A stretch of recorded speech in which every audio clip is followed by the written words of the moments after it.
اگه شما هم تا به حال تو شرایطی قرار گرفتید که یک دفعه نیاز به یک کیسه مشمعی داشتید تا وسایلتون رو داخلش بذارید ولی این کیسه مشمعی در دسترس نبوده، پیشنهاد میکنم این کیسه پارچه‌ای جمشو، نقلی و مسافرتی رو برای خودتون بدوزید، داخل کیفتون قرار بدید که حتما یه روزی به دردتون میخوره.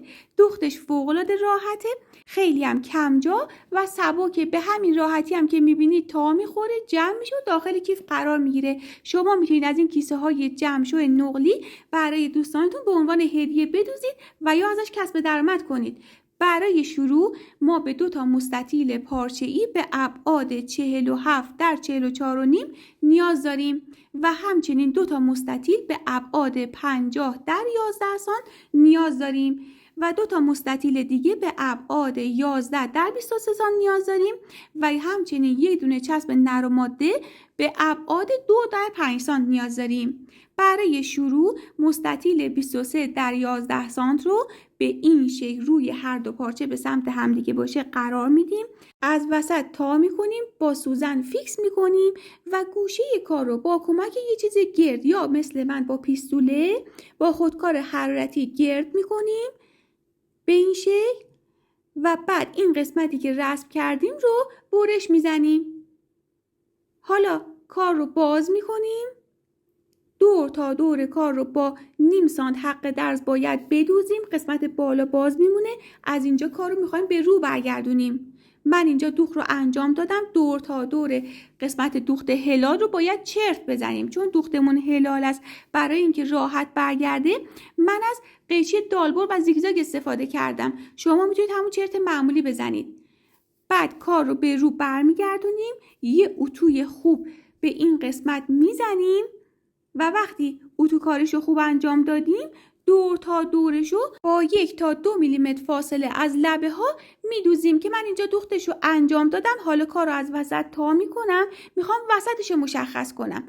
وسطش که مشخص کردم از وسط بالا که باز 3.5 سانت میام پایین علامت میزنم، چسب نرم ماده که داشتم رو باز میکنم، اون قسمت نرم چسب رو روی این 3.5 سانتی که اومدم پایین قرار میدم، دور تا دورش رو میدوزم که به این شکل من دوختش رو انجام دادم. حالا کارم رو به سمت دیگه برمیگردونم، از قسمت پایین که هلال هست نیم سانت رفتم بالا علامت زدم و بعد اون قسمت زبر چسب رو قرار دادم و دور تا دورش رو دوختم. دقت کنید هر دو سمت ما چسب نرم ماده‌ام رو دوختیم. حالا مستطیلمون رو، البته یکی از مستطیل ها رو از قسمت 47 سانت از وسط تا میکنیم، وسطش رو مشخص کردیم، از اون وسط 6.5 سانت میایم پایین علامت میزنیم. این قسمت یه تیکه دیگه از چسب نرم ماده، البته اون قسمت نرمی چسب و این قسمت قرار میدیم و در وسط کار میدوزیم که من اینجا دوختش رو انجام دادم و به این شکل در اومده. این رو میذارم کنار. اون یکی مستطیلم رو هم تا میکنم از قسمت 47 سانت، وسطش رو مشخص میکنم، وسط این قسمتی هم که دوخته بودیم رو مشخص میکنم. دقت کنید که کدوم قسمت رو روی کدوم قسمت میذارم. وسط این رو هم مشخص کردم، به این شکل وسط رو وسط قرار میگیره و با فاصله نیم سانت این قسمت رو میدوزیم که من اینجا دوختش رو انجام دادم. حالا این 2 نواری که داشتیم به ابعاد 50 در 11 سانت و لبه هاشو باید ابتدا 1 سانت به پشت کار تا بزنیم و اتو کنیم، بعد که تا زدیم دوباره 1 سانت تا بزنیم و اتو کنیم که من اینجا انجام دادم. ببینید 1 سانت و 1 سانت هر سمت رو تا زدم و اتو کردم. حالا لبه هاشو میدوزم که من اینجا دوختش رو انجام دادم. دقت کنید هر 2 بندها بعد اتو زدنها و تا زدنها و دوختا باید یک اندازه باشن. حالا روی مستطیل ها از لبه هاش 7.5 سانت داخل میشیم، علامت میزنیم و بعد این بندهایی که داشتیم رو از بعد اون 7.5 سانت قرار میدیم و میخوایم بدوزیم. به چه صورت میدوزیم؟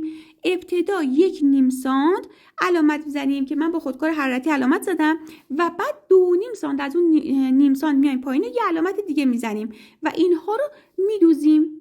هر دو به همین روش دوخته شده. پس 1 سانت 2.5 سانت. سمت دیگه هم به همین شکل ابتدا 7.5 سانت از لبه مستطیل دیگه‌مون رو هم علامت میزنیم و میخوایم بندهامون رو به سمت دیگه هم بدوزیم. پس ابتدا 7.5 سانت ها رو علامت میزنیم و حالا بندها رو به این شکلی که میبینید به سمت دیگه هم میبریم و سوزن میزنیم و میدوزیم. پس ابتدا روی بندها رو 1.5 سانت و 1.5 سانت علامت بزنید، خطش رو با خودکار حرارتی بکشید و بعد ببرید بعد این 7 سانت مستطیل بعدی قرار بدید، سوزن بزنید.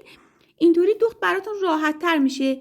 دقت هم بکنید که بند بعد دوخت در یک راستا قرار بگیره که من اینجا دوختش رو انجام دادم. هر دو به این شکل در اومده، ابتدا 1.5 سانت و بعد 1.5 سانت. بعد مستطیل ها رو به این شکل روی همدیگه قرار میدم، دقیقاً روی همدیگه قرار بگیره و قسمت هر دو پهلو و پایین کار رو از روی پارچه با فاصله 0.5 سانت میدوزیم. بعد از اینکه دوختیم حالا کار رو به پشت پارچه برمیگردونیم، گوشه ها رو خوب به سمت بیرون هدایت میکنیم و حالا پهلوها و پایین کار رو یه اتوی خیلی خوب میزنیم. بعد از اینکه اتو زدید پهلوهای کیسه‌تون رو با فاصله و حق درز 1 سانت بدوزید که من اینجا دوختش رو انجام دادم.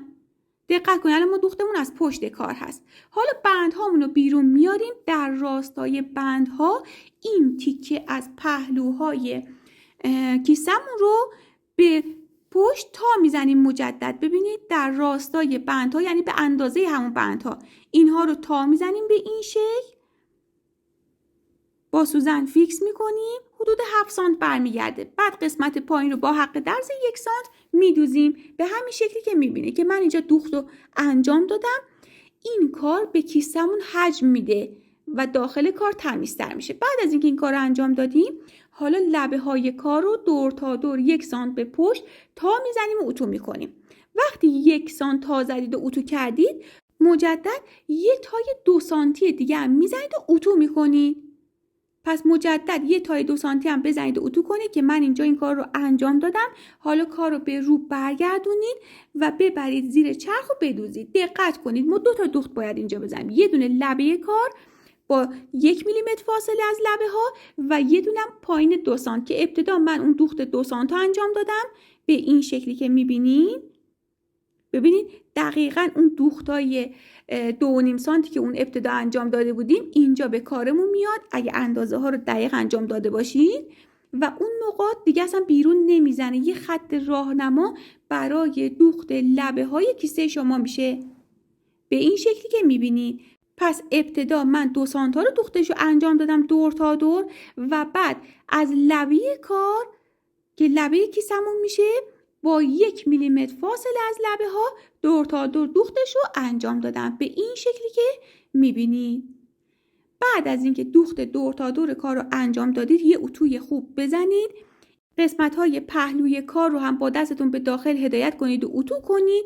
وقتی که این کار رو انجام دادید ببینید اون قسمت نرمی چسب نرم ماده که روی مستطیل دوختیم اینجا به کار میاد. کیسه ما آماده است. قسمت رویه کار که دوخت چسب نرم ماده مشخصه رو شما میتونید با انواع دوختنی ها تزیین کنید.